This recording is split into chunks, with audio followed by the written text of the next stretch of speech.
Hello. Thank you for attending round 2 of the LYNX Silverline virtual public meetings. This public meeting is going to be focused on Focus Area 3, which is Center City, Charlotte. I'm Andy Mock. I'm with CATS, and I'm the Senior Project Manager for the LYNX Silverline.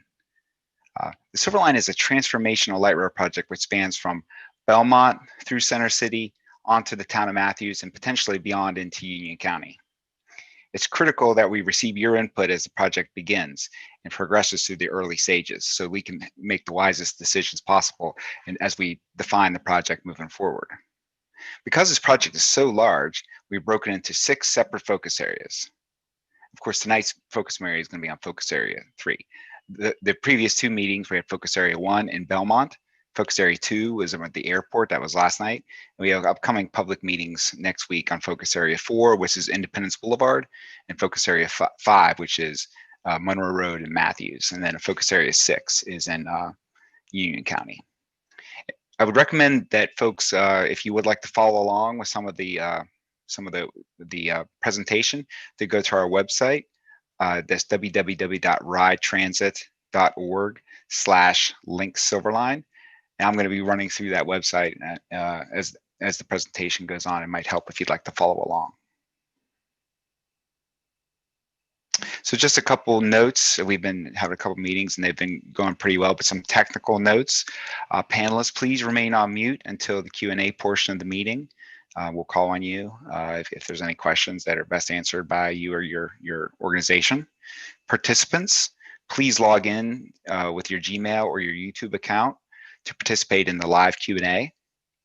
And we've also noticed that the experience is better if you log off any organizational VPNs. Post questions in the chat and will be answered at the end of the meeting. So just a couple brief overview of the agenda. So we're going to give a project overview. We'll watch a video that shows kind of the history of the Silverline, kind of the status of where we are and where we're going. Then we'll give a demonstration and a presentation of the public engagement tool, which we call the online open house, and the story map that shows more detailed version of the alignments that we're presenting tonight. And also then we'll do a live Q&A session with the project team and stakeholders. With that, now we're going to go into the video and we'll come back with the presentation after the video.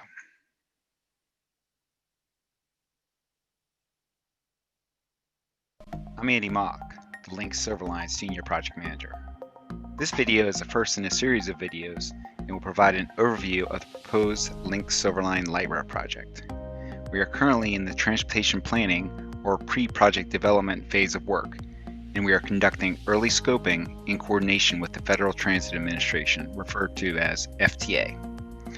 We will discuss more about early scoping later on, as well as provide you with an update on progress since March of 2020, and explain how you can provide input. I'd like to introduce you to our project team. First, leading the LYNX Silverline Light Rail project is myself, and Jenna Nichols, the Deputy Project Manager. Ajanelle Poole is the CATS Public and Community Relations Specialist dedicated to the project. The LYNX Silverline Light Rail is part of a larger community program which includes related but separate studies. The Transit-Oriented Development Study, referred to as TOD, as well as a rail trail study. John Howard is the project manager for the TOD study, and Jason Lawrence is the project manager for the rail trail project study. There will be more to come on the TOD and rail trail planning in the future, but today, as a part of early scoping, we are focused on the light rail project. Now that you've met the team, let's talk about the actual LYNX Silverline light rail project. The LYNX Silverline is a proposed 26-mile light rail project from the city of Belmont through Center City, Charlotte, and the town of Matthews, with a potential extension into Union County. We are growing as a region, and coordination is key. Throughout the project, we will coordinate efforts with several other programs, agencies, and projects. Currently, CATS and FTA are conducting early scoping. Yes, we recognize it's a very technical term, but essentially it means that we are seeking your feedback on the ongoing planning analysis to better define the project before entering project development in the National Environmental Policy Act, referred to as NEPA. Let's talk about how we got to this point. Rapid transit has been discussed in Charlotte for decades. In 1998, the City of Charlotte prepared the 2025 Integrated Transit Land Use Plan, which proposed using rapid transit to support focusing future growth in Charlotte's key centers and corridors. The West Corridor along Wilkinson Boulevard and the Southeast Corridor along Independence Boulevard were two of the identified corridors. Additional planning efforts have occurred, and the plan is now referred to as the 2030 Transit System Plan. In 2016, CATS completed the Southeast Corridor Transit Study, which considered various transit technologies and alignments. The study included a detailed technical evaluation and extensive public and stakeholder engagement. Our policy board, referred to as the Metropolitan Transit Commission, or MTC, adopted an LPA, short for Locally Preferred Alternative, for a light rail project in the 13-mile Southeast Corridor from Center City, Charlotte to the Mecklenburg and Union County border. More recently, CATS completed the LYNX system update, which studied various technologies and alignment alternatives for the West Corridor and Center City, Charlotte. In February 2019, the MTC adopted a light rail LPA for the West Corridor and combined it with the Southeast Corridor LPA to make one continuous 26-mile light rail corridor from Belmont to Matthews, with a potential extension into Union County, known as the LYNX Silver Line. Now we are assessing new opportunities and risks in order to refine the LPA and help determine the alignment and options that may be carried forward into environmental review under NEPA. During the early scoping process, we start to develop the purpose and need statement, which is consistent with previously identified public and stakeholder goals. The purpose and need statement defines the fundamental reason why the project is being proposed, and it's the foundation for the environmental review process. The needs are the why the proposed action is needed, and the purpose is the what CATS intends to accomplish.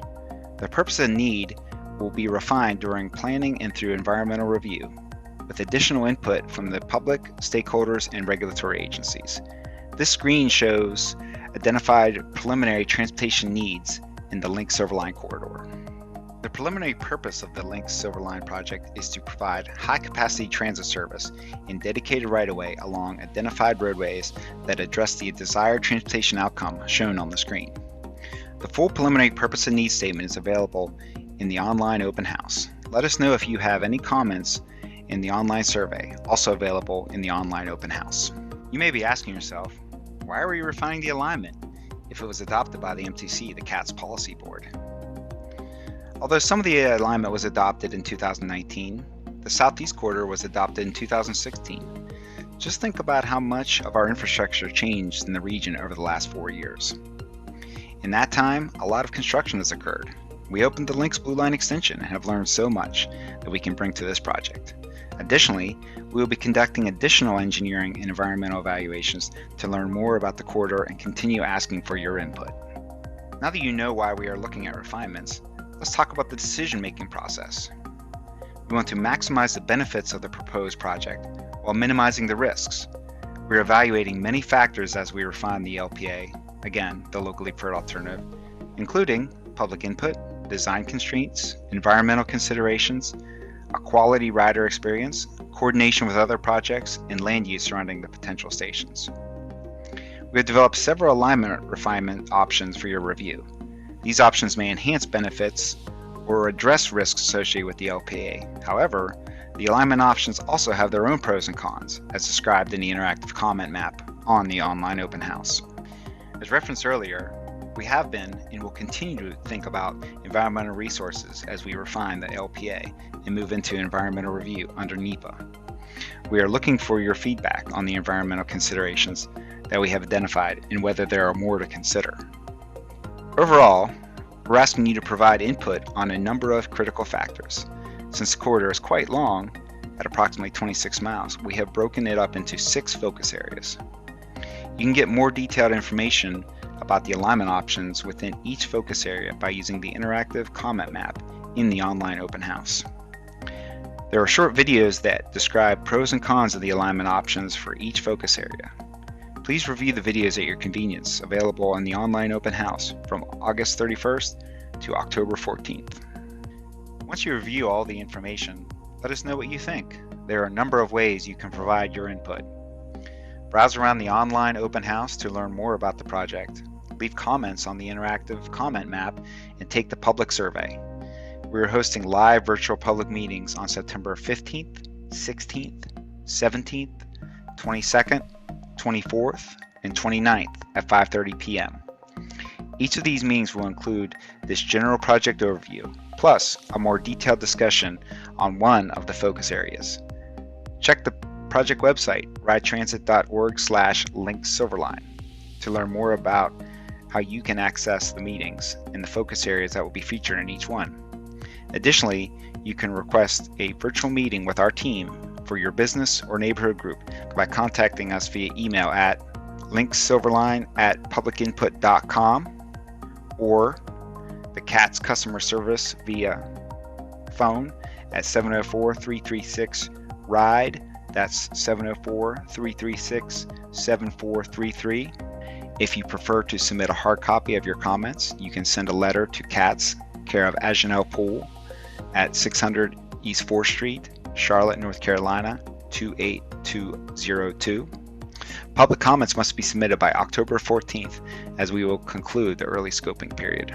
The feedback we receive from you will help us make decisions as we move into next steps. In 2021, the team plans to have a refined LPA that we will present for adoption by the MTC and carry forward into the detailed NEPA environmental review process. Prior to adoption by the MTC, we will conduct another round of public meetings to share our recommendations. Depending on the public and agency input, there may be more than one option in certain locations. Thank you for joining us today, and thank you in advance for sharing your input with us. Your feedback will help to shape and create a light rail line that will serve our region for many generations to come.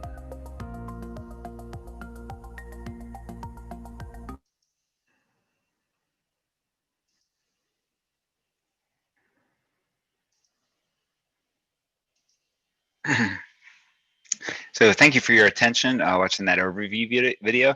It's a great way to get kind of, if you don't know much about CATS or the work that kind of led to the current Silverline, it's a great way to kind of get oriented to that. I'm going to take a little bit of time because we're in the middle of really trying to do this public engagement to go through some of our online tools that we're using. First one I'm going to go through, and it's a good starting place, and it's the CATS website. It's www.ridetransit.org. And if you go to that, you go there, it gives you a nice overview of where we are with a map, the status of the project and where we stand, the list of the upcoming public meetings, and kind of if you're if you're interested in Matthews and you would like to figure out what night to dial in for that, then you would say, okay, I'm interested in Matthews. That's focus area 5. That's from I-45 to Idlewild. So that would be this red area. So you would dial into the YouTube link over on the right side on Thursday night, September 24th at 5:30. So that's a great place to start. Also there is also the gateway to get into our online public engagement tool, which is the online open house. So that's at the top of the page. So if you click on that, it will take you to the platform that we're using for this round 2 of public engagement, including early scoping. So this is the landing page, and this provides a little more information. It's kind of to ground the public and kind of where we're starting from. There's an online video with our CEO, John Lewis, and myself giving kind of some points about how public engagement will work, a narrative description of the Silverline project. Again, a nicer, probably higher quality, a clearer map with focus areas. So that's nice to kind of have. Also some notations about the duration of the public comment period, which is August 31st through October 14th for early scoping. If you'd like to rewatch that video just to kind of refresh your memory, you could. That's the same video that we just saw is also on this website, along with kind of a timeline or a history of all the previous studies that led us to this point, leading back to the 1998-2025 Integrated Transit Land Use Plan, and up to today, where we're now into the alignment refinement process. We also have posted the previous studies, so if you'd like to get into the weeds and really kind of dig in and read about all the studies leading up to now, that's all in here. And so that's also a good thing for you to do if you're interested. We also posted our preliminary purpose and need that we referenced in the presentation, along with a little bit of a description of the environmental considerations that we're looking into at this point as we start to engage with our FTA, the Federal Transit Administration, through the NEPA, which is the National Environmental Policy Act. So that just kind of gives you a highlight of all the things we're going to be looking at as we start to evaluate these alternatives. And then a high level project timeline, kind of letting you know kind of where we stand in the early FTA process, the planning, pre-project development into project development, and some of the tasks we're going to be working on. So that's a kind of a good way to get started into this process and oriented into the project. The next tab, and the tabs are the kind of the primary way to get through it, is kind of the main tool. It's the main engagement. This is kind of what we've been calling the story map as part of the online open house. And this shows the Silver Line in its entirety. This shows the big map that goes the whole way from Belmont to Indian Trail. And just as a note, the best way to navigate this is this little gray bar on the right side and using this arrow. So if you're interested in, you just kind of use the arrows to go down. So if you're interested in focus area 1, 2, and you just kind of use this, and we're on focus area 3. So I'll just click to there. So you can go down at your leisure. This is open and available to you anytime you'd like to visit it. A couple things to note. We also, this bar on the right side is probably the primary engagement tool in which we're using along with the map. And this is an interactive map. You can pan around and click on the lines, and it will show you some pros and cons, and I'll walk through that in a moment. But we lead each one of the focus areas with kind of a fundamental question, and the question in this area is like, how will the LYNX Silver Line enter Center City and interact with city streets and the LYNX Blue Line? So that's kind of the question we're trying to get at. The paragraph below is just kind of a verbal description of it, just to orient people, because there's lots of lines on here, just so people can stay focused. The purple line is always the locally preferred alternative. And just as a reminder, the locally preferred alternative was adopted by the Metropolitan Transit Commission in February of 2019. And so through a robust public engagement process. So that's where this line is. Because of some risks or uncertainties of the locally preferred alternative, or some new opportunities that may have come up, we've also identified yellow lines, which those are options to the locally preferred alternative that we're evaluating. And that's the main purpose of this process we're going through, is to get public input on those options and along with the locally preferred alternative. So I'll take a moment just to kind of orient people to the locally preferred alternative, and then I'll kind of click on the pros and cons to give you kind of our evaluation and assessment of locally preferred alternative, and do the same thing for each one of the design options so that everyone can see. And that's the primary way to kind of get your head around each one of the lines. So going from west to east, and this is Wilkinson Boulevard where my arrow is. So the focus of last night's conversation was about Wilkinson Boulevard the whole way out to the airport. But this entering into Center City, it comes from the median of Wilkinson Boulevard, bridging out of the median, and then going around the northern side of the I-77, I-277 interchange with a station in Wesley Heights. And then crossing over I-77 and around and through the Cedar Yards area with a station near Cedar Street. At that point, it then goes underneath Norfolk Southern Railroad through the embankment, comes back up to grade, and then integrates into Charlotte Gateway Station. Charlotte Gateway Station is a large multimodal center for folks with an Amtrak station and private development opportunities, and it's an active project that's being undertaken between NCDOT and CATS and private developers. So this is a very, very big deal for the city and for the entire community to have the Silver Line integrated into that station. And one of the main reasons that this alignment was selected. Going along parallel to Norfolk Southern, the light rail then goes across Graham Street and then parallels 11th Street and then crosses over the blue line.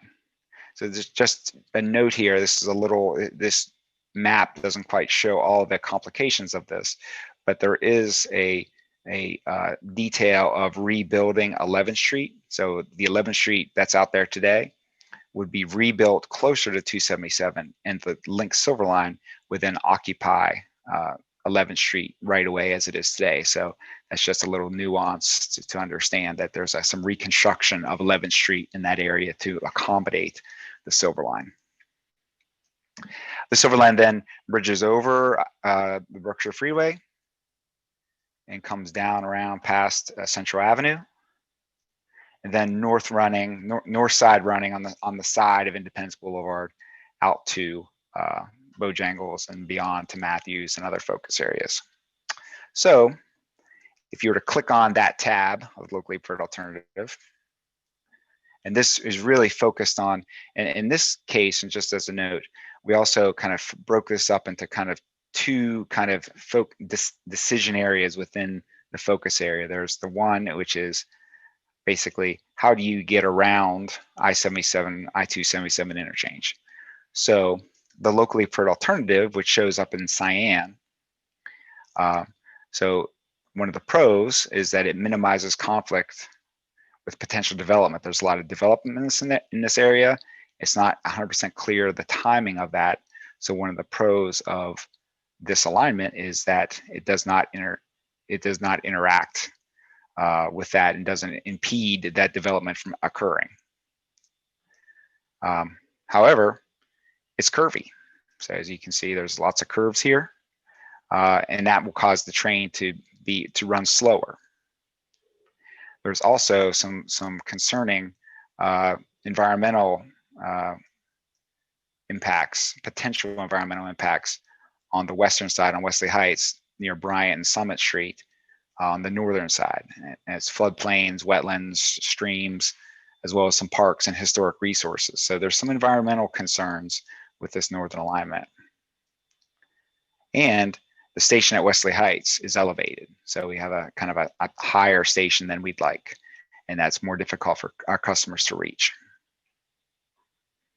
So because of some of those concerns, we identified an option, and we call that option 1A, and it's south of I-77, I-277 interchange.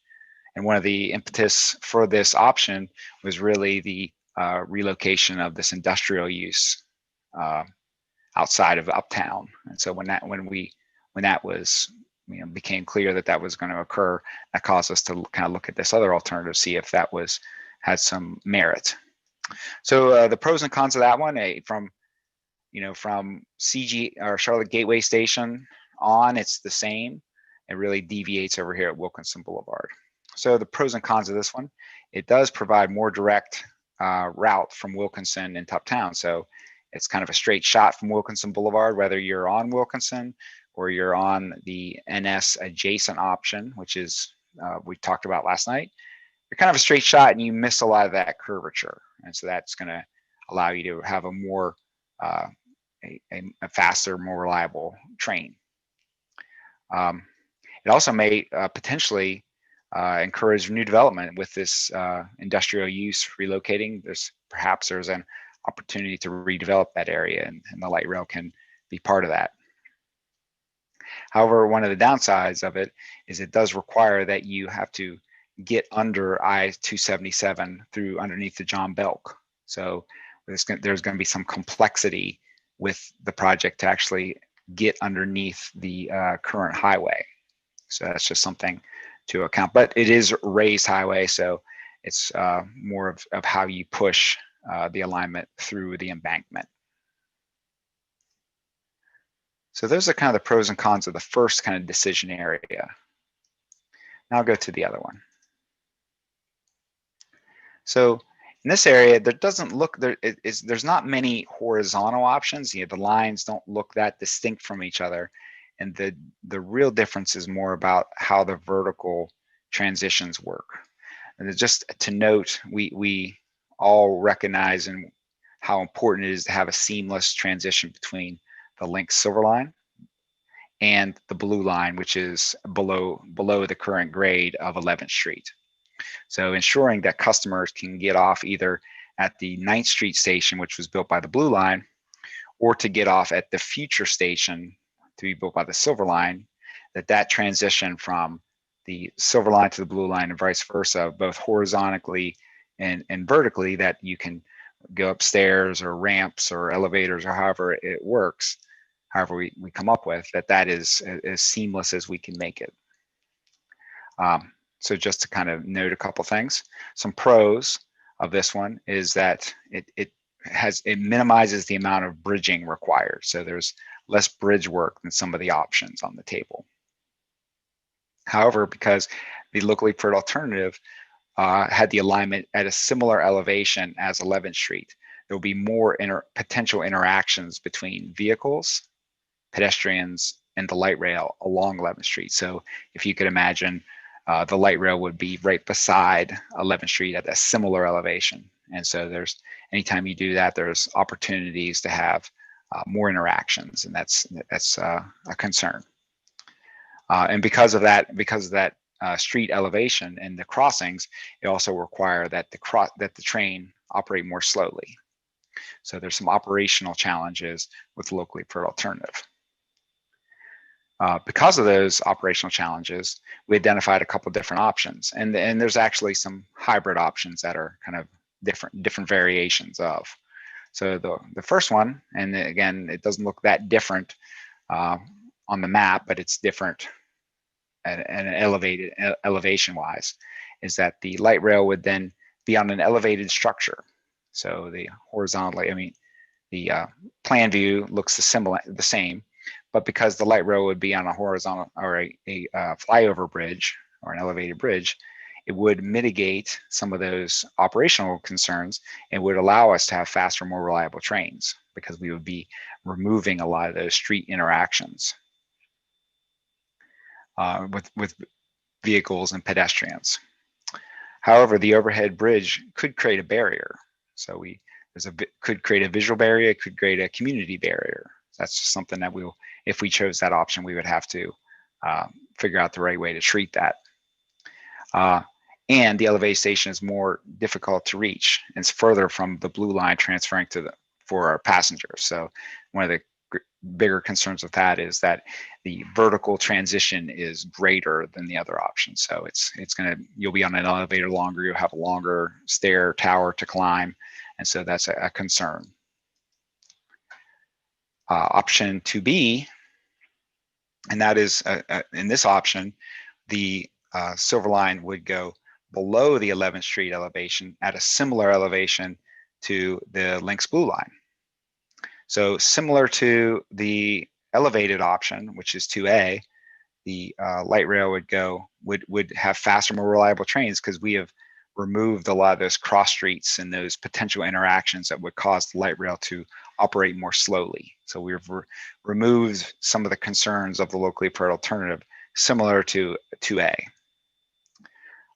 For the cons, it would be, the rail corridor would be below street elevation, which could create a barrier, saying that there would be a cut, and that would say there would be a open cut in the ground that would allow the light rail to operate through that area, so people will be able to walk across that transparently.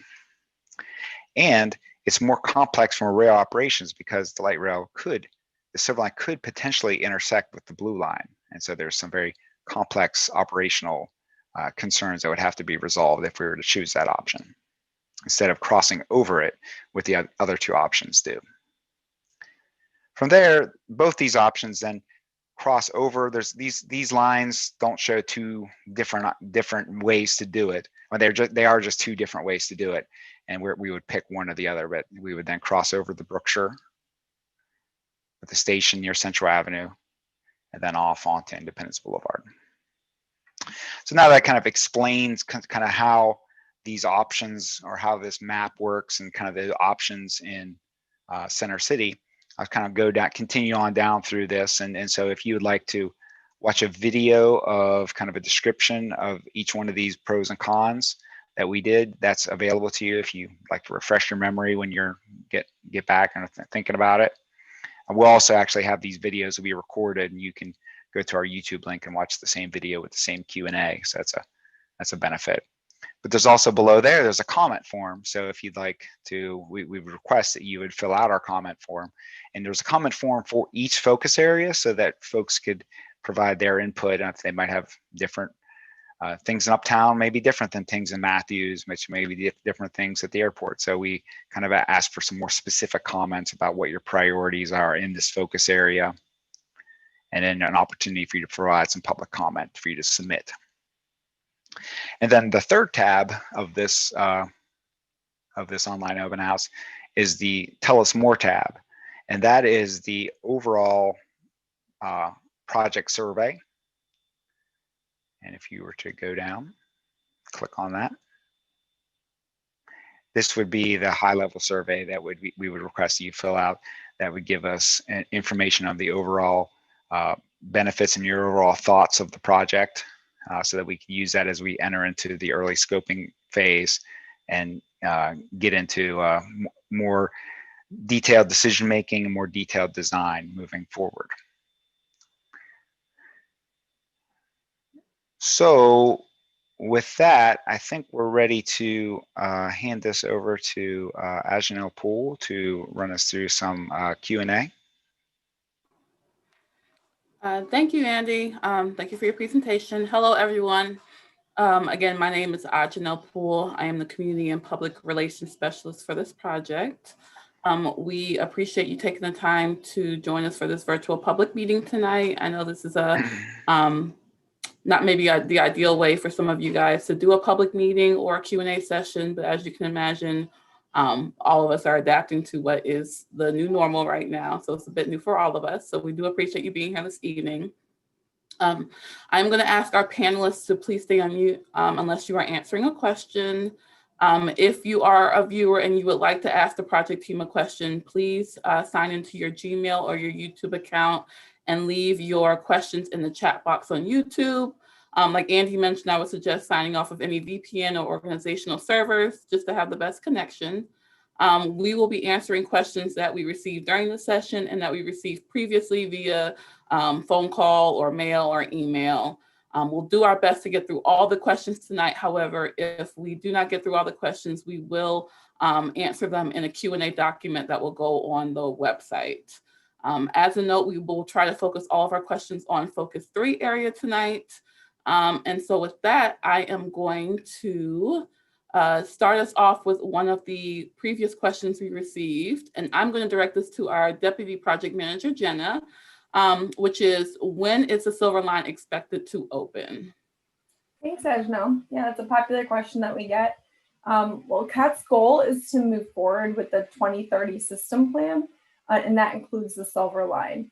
So this project is very large and very complicated. There's a lot of decisions that need to be made between now and that point. And those decisions will dictate the actual timing of the delivery of the project. So, you know, we're shooting for 2030, but again, the decisions between now and that point will dictate when we actually open for operations.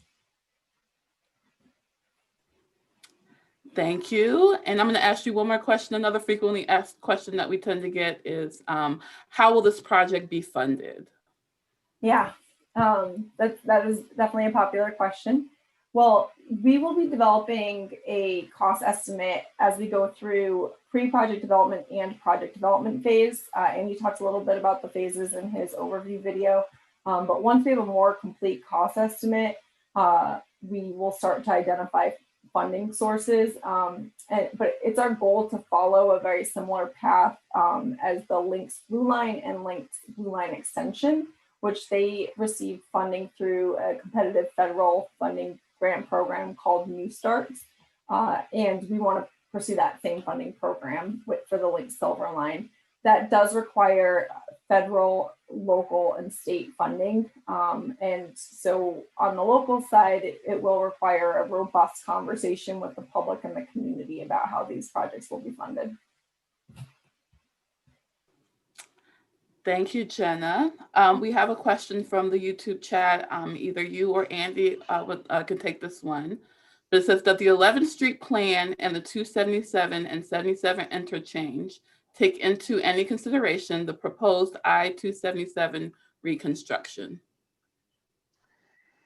Yes, we have been coordinating closely with NCDOT, so we're aware of some of the planning and design work that's proceeding. So we have had the benefit of reviewing their plans, and as we're laying out the 11th Street plans, we're coordinating with the state on those two plans so that they can both move forward together. Thank you. Another question from YouTube. Option 2B mentions the silver and blue lines intersecting. Please provide more details about that. You were already planning a transfer station there. Is that correct? So yeah, well, go ahead, Jenny, you got it. I'll take it, and you can fill in. Yeah, so we will definitely have a premium connection between Blue Line and Silver Line, so that the rider can access our entire system. What Andy was describing in the intersection is about the tracks themselves. So whether or not those tracks are at the same grade, the same level. And that just is an operational thing. We will have a connection, a pedestrian connection, a rider connection, whether or not that the Silver Line is above or at the same grade as the Blue Line.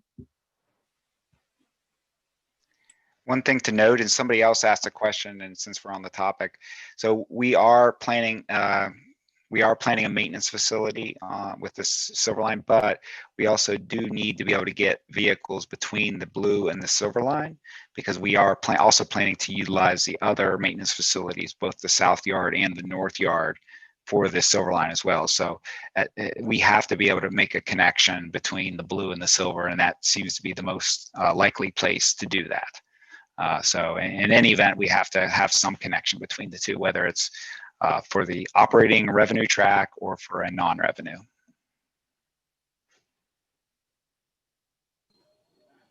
Thank you, Andy. Another question, how would the reconstruction of 11th Street affect existing structures and businesses located east of 11th Street between 11th and I-277? Yeah, so that's a good question. I mean, the short answer is we'll be evaluating as we continue our design process to really kind of get into the details. We're not 100% sure how that construction method will occur at this point. So as we kind of continue to work through our design, we'll be able to answer more intelligently about how those businesses will be impacted by the Silver Line. And the reconstruction of 11th Street. But that's something that we're thinking about. And as we go through the design process, we'll know a lot more about. Thank you. Another question. When the LPA crosses 277 after 11th, would the current alignment of 12th Street or 10th Street be affected? I think, so if I understand the question, would we be rebuilding 12th Street? I think depending on the option, we may have some reconstruction of 12th Street closer down near Central Avenue, but in general, the options that we're evaluating have limited impacts on 12th Street as it relates to maybe further up past Davidson. So I think if I understand the question correctly, the impacts would mostly be limited closer down to like Jackson, Central, around the interchange from 74 onto the Brookshire. And a follow-up question to that one, the alignment on the north side of Uptown parallels 11th Street. Did we explore a 12th Street alignment? Was 11th Street selected due to right-of-way issues, better accessibility for Uptown, or something else? That might be a Jason question, since that was a system question. Thank you, Andy. Janelle, would you mind repeating the question again? Of course. It says the alignment on the north side of Uptown parallels 11th Street. Did you all explore a 12th Street alignment? Oh. Was 11th Street selected due to right-of-way issues, better accessibility for Uptown access, or something else? Sure. Thank you, Janelle.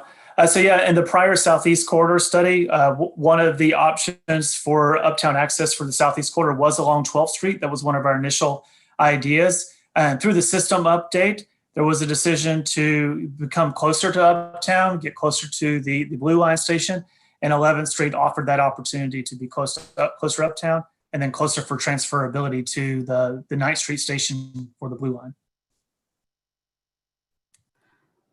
Thank you. So we have a question about a station. I think this might be a good one for John Howard, who's leading our TOD effort, or Andy, if you want to hop back in. The question is, would the Central Avenue station be at the same level as the Central Avenue Bridge, or would it be above or below? So Andy or John, which one of you would like to take that one? Probably a question for me. So as it stands right now, I mean, we're still at the very early stages of design. So we would be going underneath, at the early stage, going underneath the Central Avenue Bridge, making that maneuver from Independence along the Brookshire as it stands right now in our current concepts. So it would be below the elevation of Central Avenue in our conceptual view of it.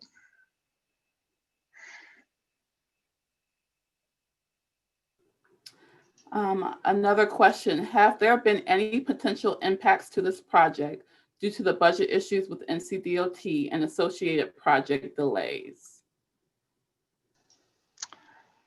So at this point, there have not been any delays to this LYNX Silver Line from NCDOT projects. So at this point, there have not, but moving forward, we're going to keep closely working with the state and evaluating with NCDOT. They're on our project management team, and so they can we'll be working closely with them moving forward. But we haven't experienced any of that as of yet. Thank you. Another question, in the alternative plan, where would the Cedar stop be located? So if I can. Yeah, the alternative plan, which we call, you know, the southern side of the interchange, would be over Morehead Street. So it would be similarly configured to the 3rd Street station, where it's kind of at a similar elevation as the railroad, but parallel to it, and so it would be above Morehead, right nestled up against the Norfolk Southern line that's there today.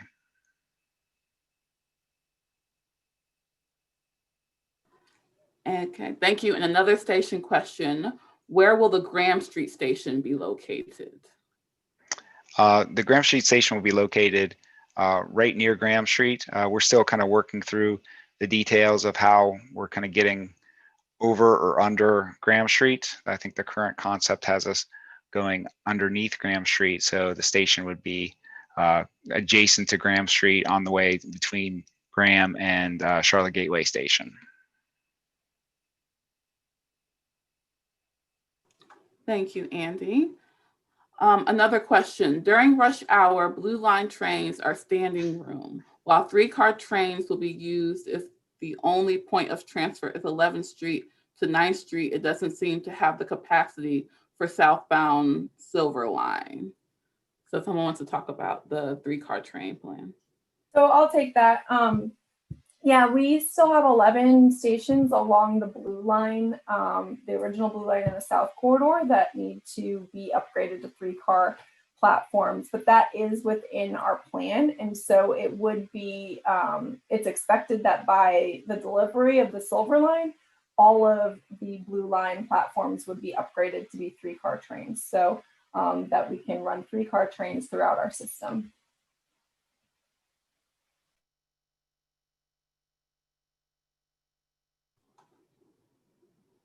Thank you, Jenna. For traffic coming inbound on Parkwood, which becomes Caldwell, can you get into Uptown via Church Street if 12th only takes you to I-277 on-ramp. And this person is referring to rendering in 2019 recommendation report.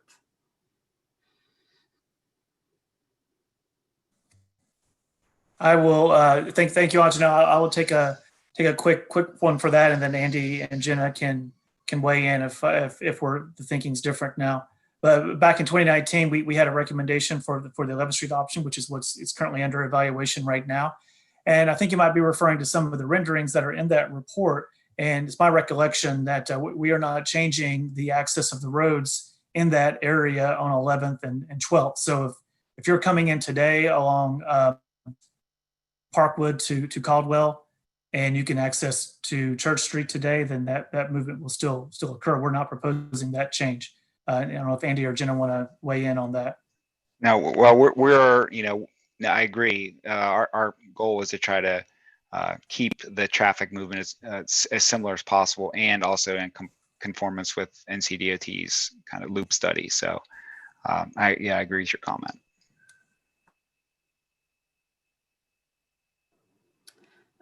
Thank you, Jason and Andy.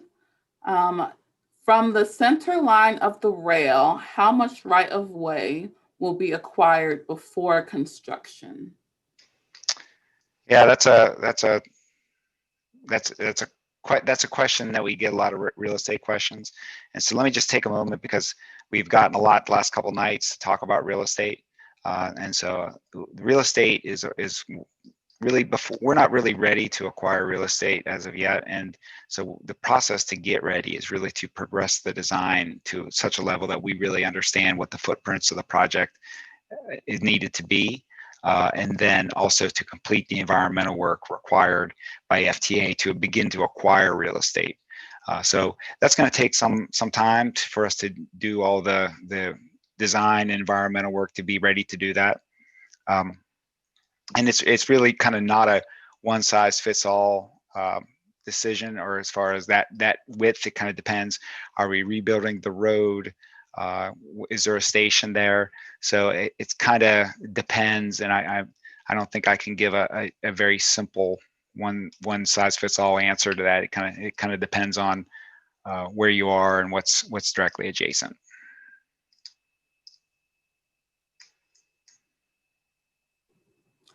Thank you.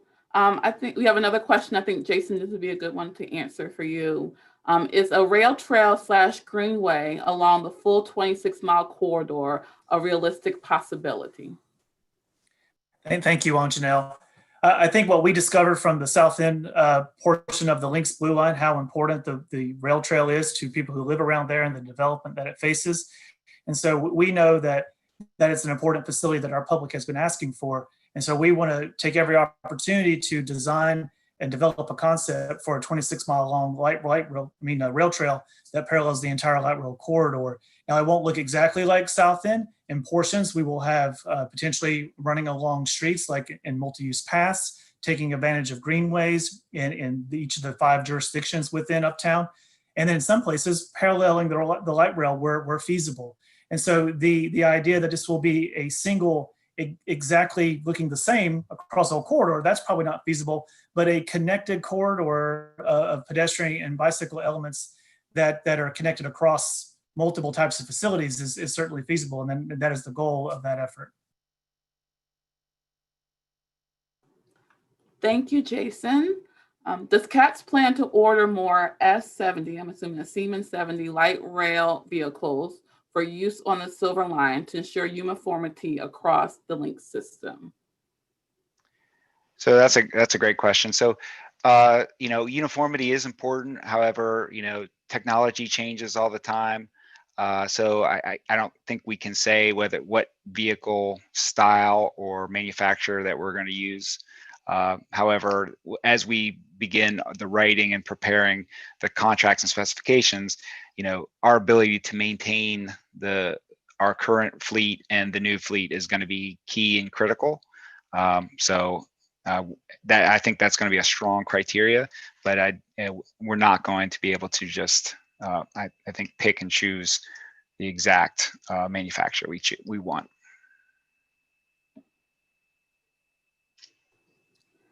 Thank you, Andy. This might be a TLD question. I keep trying to get John to answer. Yeah, get John one, in here. We'll see. It says, would the LPA take into consideration increased service staging for events if a stadium is built at that site in the future? McNish Street could be high-use station in a low-density neighborhood.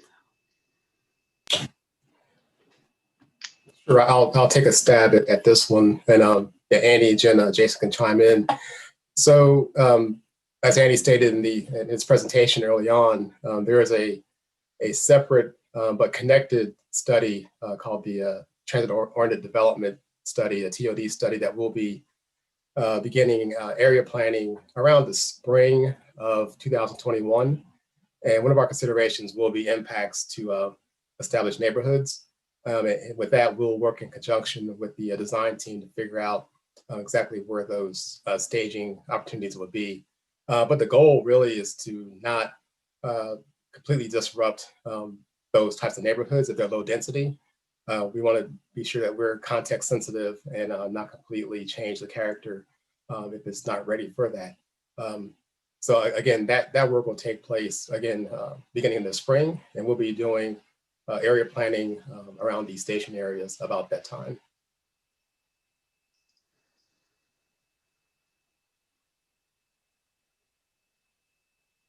Thank you, John. I didn't know, Andy, if you wanted to add anything, or I can go to the next question. I apologize if I was just going to say, I mean, I agree with everything John said. And if the question was more focused on staging for special events like Panthers games and other things, I mean, that is going to be a key thing we're going to be looking at as far as how we can best put CATS and the public in a position to provide premium service for special events when we have crush loads on platforms. We need to get trains to the platform to move people out of uptown. That's something we're well aware of and have a lot of experience working with. So we'll be looking at that closely. Thank you, Andy. We have time for just a few more questions. So I'll give any of our viewers who want to ask any last minute questions some time to type it in the chat box. We have a question that says, why is the silver line shown in purple? Is that because it combines an alignment from either side of uptown into one line? I'll take this because I might have requested it to be shown in purple. So when you're looking at silver on a map, it really is just gray. So from a visual standpoint and making sure that we can see the alignment when we're looking on maps and have that contrast, we chose purple. So it's really sort of an arbitrary color, but you're correct, it does combine the southeast and west corridors into a single alignment. But yeah, the color on the maps really is not indicative of anything other than just needing to be able to see the line on our aerials. Thank you, Jenna. And while I have you, since I look like we have got to all the questions in our chat box, do you mind, I'm going to have you close us out with one of our frequently asked questions, which is, what does the connection to the airport look like with the LYNX Silver Line? Absolutely. I love this question. So it's definitely a popular question. One thing we like to think about is when we're designing projects like this, they're really a multi-generational 50 to 100 year investment. And so we need to make sure that we're building for, keeping that in mind as we're designing. So the Charlotte Airport of today is not the Charlotte Airport of 50 to 100 years from now. It's certainly not the Charlotte Airport of the future. It's growing just as our region is growing. And so one thing that we know is that it's likely that some of these terminal services will expand outward. The Silver Line, regardless, will have a premier light rail station at the airport, and it will support the airport's land use and development plans. The station will be designed so that passengers arriving by light rail will feel as if they've arrived directly at the airport, because it'll be connected to a multimodal transportation center, and it'll have extension of terminal services such as baggage check or ticketing. And then they'll be able to hop off the light rail check their bag, get their ticket, and then hop on a people mover that will connect directly into the terminal. Yeah, so basically it'll feel like you've arrived at the airport when you get to the station, because the airport will be expanding out towards the station, the light rail station. Okay, thank you, Jenna. It seems we got a couple last minute questions, so I'm going to try to squeeze them in if we have time. Is there any preliminary thoughts on how or where the Silver Line will access the existing Blue Line? Will there need to be some sort of non-revenue segment like there is for Gold Line around the arena? Yes, that's one of the thoughts that we're considering is a non-revenue connection from the blue to the silver, so that we can ensure that our vehicles can transfer from one line to another and go to each maintenance facility. So we have, we don't have anything written in stone on that, but we are evaluating different options to make that non-revenue connection. Thank you, Andy. And this will be our last question for the evening. Are there any uptown stations being considered to house retail establishments? So Andy, John, Jason, which one of you guys? That's a John one for sure. Yeah, that's a good question. So again, as we talk about market readiness for transit-oriented development, or TOD, the thing that we'll be looking for is joint use opportunities. So that's something we'll be exploring more as we get into the station area planning aspect of it, and to see where those opportunities may present themselves up and down the alignment. Ideally, we want to have a mix of uses in those structures. So yes, we will be exploring that as we go through our area planning process.